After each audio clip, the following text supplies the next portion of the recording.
बढ़ते आगे बात मसूद के मदरसे की। जी हां, सवाल यही है कि मसूद का मदरसा दिखा दो पाकिस्तान। दरअसल पाकिस्तान के बालाकोट में जैश ए मोहम्मद के ठिकानों पर एयर स्ट्राइक के 8 दिन बाद भी पाकिस्तान आखिर मसूद के मदरसे को दिखा क्यों नहीं रहा है? पाकिस्तान बालाकोट के जावा पहाड़ियों पर 2-4 गड्ढे दिखाकर यह कह देता है कि हमले के नाम पर कुछ नहीं हुआ, तो फिर मसूद के मदरसे को दिखाने में उसे ऐतराज क्यों है? पाकिस्तान आखिर क्यों मसूद के मदरसे को छिपा कर रखना चाहता है? पाकिस्तान यह भी दावा करता है कि बालाकोट में जिस जगह पर एयर स्ट्राइक हुई वहां पर मदरसा था ही नहीं। इसीलिए आज हम पाकिस्तान के एक और झूठ का भांडाफोड़ करेंगे। साथ ही आपको यह जानना भी जरूरी है, इसीलिए यह बात भी आपको बताएंगे कि इंटरनेशनल मीडिया बालाकोट हमले को लेकर के कैसे कंफ्यूजन फैला रहा है।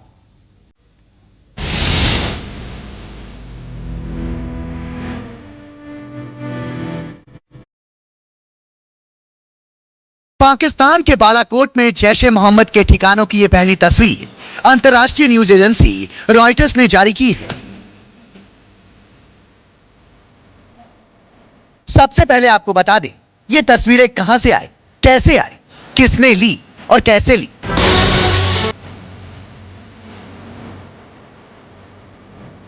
अंतर्राष्ट्रीय न्यूज एजेंसी रॉयटर्स ने दावा किया है कि बालाकोट के जैश ए मोहम्मद के मदरसे की यह पहली सैटेलाइट इमेज है।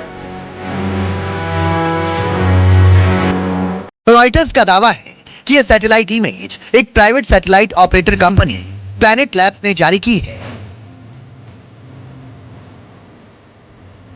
यह सैटेलाइट इमेज 4 मार्च को लिया गया था। इसे दिखाकर दावा किया गया है कि एयर स्ट्राइक के 6 दिन बाद भी मदरसे की बिल्डिंग सही सलामत खड़ी है।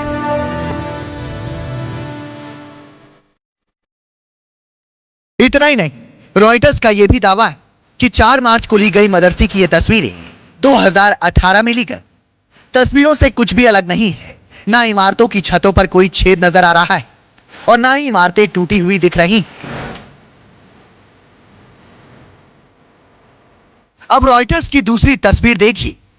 मसूद के मदरसे की इमारतें बिल्कुल सही सलामत खड़ी दिख रही हैं। दावा किया गया है कि यह मसूद के मदरसे की वही इमारत है जहां पर एयर स्ट्राइक किया गया।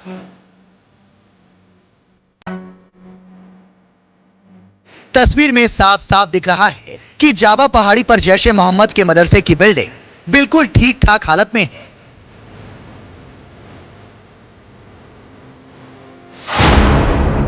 रॉयटर्स की इसी रिपोर्ट में एक तीसरी तस्वीर भी दिखाई दे रही है जिसमें पहाड़ी पर गड्ढे दिख रहे हैं और बताया गया है कि बिल्कुल सुनसान जगह पर एयर स्ट्राइक किए गए।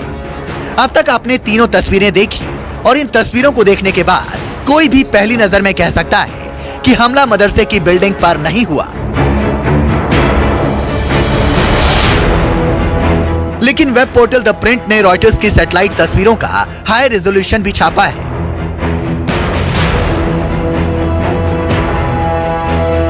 यह है द प्रिंट की छपी तस्वीर। इसमें देखिए, यहां मुख्य इमारत के छत पर 4 ब्लैक स्पॉट दिख रहे हैं।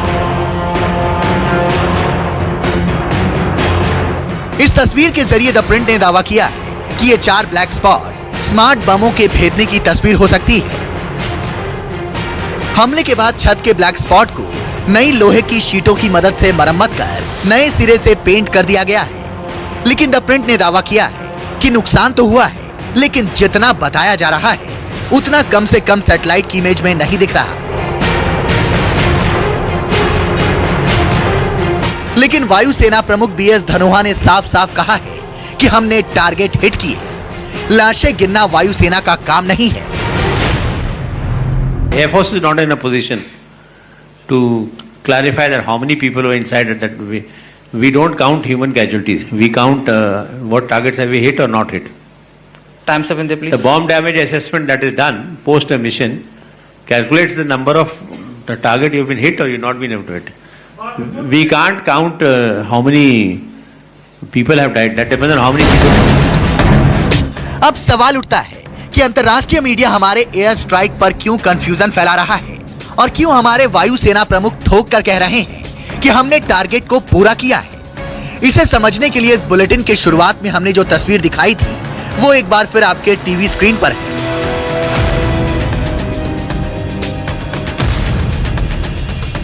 हमले के ठीक बाद का जैश ए मोहम्मद का वो मदरसा तालीमुल कुरान जहां ट्रेनिंग कैंप चलते थे, मदरसे की इमारत बिल्कुल सही सलामत दिख रही है। अंतर्राष्ट्रीय मीडिया सवाल उठा रहा है कि अगर इमारत सही सलामत दिख रही है तो फिर हमला कहां हुआ? इस सवाल के दो जवाब हैं। पहला जवाब, हमले के ठीक बाद सैटेलाइट से ली गई वो तस्वीरें जो सरकार अब तक गोपनीय बताकर सामने नहीं ला रही है। दूसरा जवाब, एयर स्ट्राइक में इस्तेमाल इजरायली स्पाइस 2000 पीजीएम बम की तकनीक सबसे बड़ा सबूत है। अब द प्रिंट ने जो तस्वीर छापी है और जिसमें बताया है कि बिल्डिंग में 4 ब्लैक स्पॉट दिख रहे हैं, पहले उसे गौर से देखिए। दावे के मुताबिक ये 4 ब्लैक स्पॉट छत में छेद के हैं। अब इसे ठीक से समझने के लिए पहले आपको एयर स्ट्राइक में इस्तेमाल स्पाइस 2000 पीजीएम इजराइल बम के बारे में समझना होगा। सबसे पहले जानिए ये कैसे काम करता है। स्पाइस 2000 पीजीएम को 100 किलोमीटर दूर से फायर किया जा सकता है। ये बम बेहद सटीक और जैमर प्रूफ है, यानी कोई इसे डिटेक्ट नहीं कर सकता है। ये दिन हो या रात, किसी भी समय टारगेट पर अचूक वार करने में सक्षम है। खराब मौसम और घने बादलों में भी ये लक्ष्य पर आसानी से वार कर सकता है।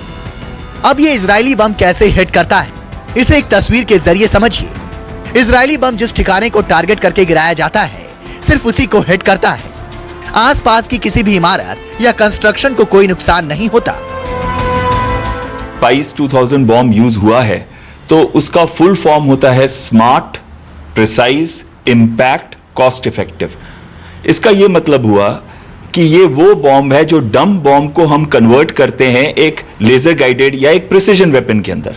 और ये वाला जो बॉम्ब है ये electro optical inertial navigation system used GPS bomb है, यानी कि इसे ईओ जीपीएस बॉम्ब बोला जाता है। इतना ही नहीं, आमतौर पर जो बम होते हैं वो गिरते ही ब्लास्ट हो जाते हैं और पूरी इमारत खाक हो जाती है। पर ये इजरायली बम सीधे इमारत को नष्ट नहीं करते, बल्कि उसके अंदर गिरने के बाद फटते हैं और इसका टारगेट इतना सटीक होता है कि पूरी की पूरी इमारत बाहर से आपको खड़ी हुई दिखेगी और अंदर ये तबाही मचा चुका होगा। सिर्फ इमारत की छत पर एक होल दिखेगा जिससे इजरायली बम अंदर जाएगा। अब इसे समझने के लिए आपको सितंबर 2016 में पोखरण में स्पाइस 2000 पीजीएम इजरायली बम से हमले की इस तस्वीर को गौर से देखना होगा। इसमें देखिए कैसे इमारत के छत पर एक सुराग दिख रहा है, वो बम का एंट्री पॉइंट है।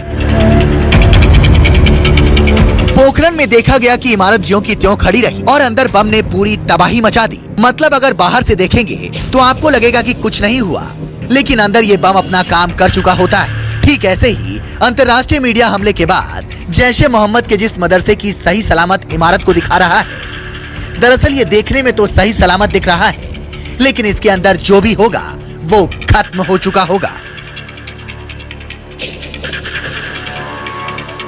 एक अंग्रेजी पोर्टल के पत्रकार फ्रांसिका मरीनो ने दावा किया है कि उन्होंने एक चश्मदीद से फोन पर बात की और उसने क्या कहा वो सुनिए। 26 फरवरी की सुबह मैंने 35 शवों को एम्बुलेंस में जाते हुए देखा।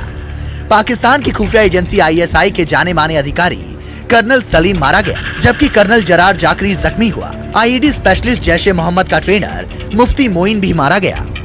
लेकिन पाकिस्तान को इन चश्मदीदों के बयानों पर यकीन नहीं। पाकिस्तानी सेना के तोता राम इमरान को सिर्फ वही दिखाई और सुनाई पड़ता है जो बाजवा चाहते हैं। जैश के खिलाफ कार्रवाई की बात पाकिस्तान करता है। मसूद के भाई और बेटे को हिरासत में लेने की खबर भी फैला चुका है, बड़ी कार्रवाई का भरोसा भी दिला चुका है। लेकिन आखिर उस मदरसे की तस्वीर क्यों नहीं जारी करता जहां 26 फरवरी को तड़के 3:30 बजे मिराज 2000 ने इजरायली बम गिराकर भारी तबाही मचा दी थी। पाकिस्तान मसूद के मदरसे को इंटरनेशनल मीडिया के लिए क्यों नहीं खोल देता? आखिर इंटरनेशनल मीडिया को सैटेलाइट से तस्वीरें क्यों लेनी पड़ रही हैं? इसका जवाब ना इमरान के पास है और ना ही वहां की सरकार के पास। Bureau report, news 24। साफ है कि पाकिस्तान के लिए ये मुमकिन नहीं है कि वो वहां पर ले जाकर के भले ही इंटरनेशनल मीडिया को ही सही सबूत दिखाए, क्योंकि वहां पर जो सबूत है वो हकीकत पूरी दुनिया के सामने आ जाएगी और पाकिस्तान ऐसा चाहता नहीं है।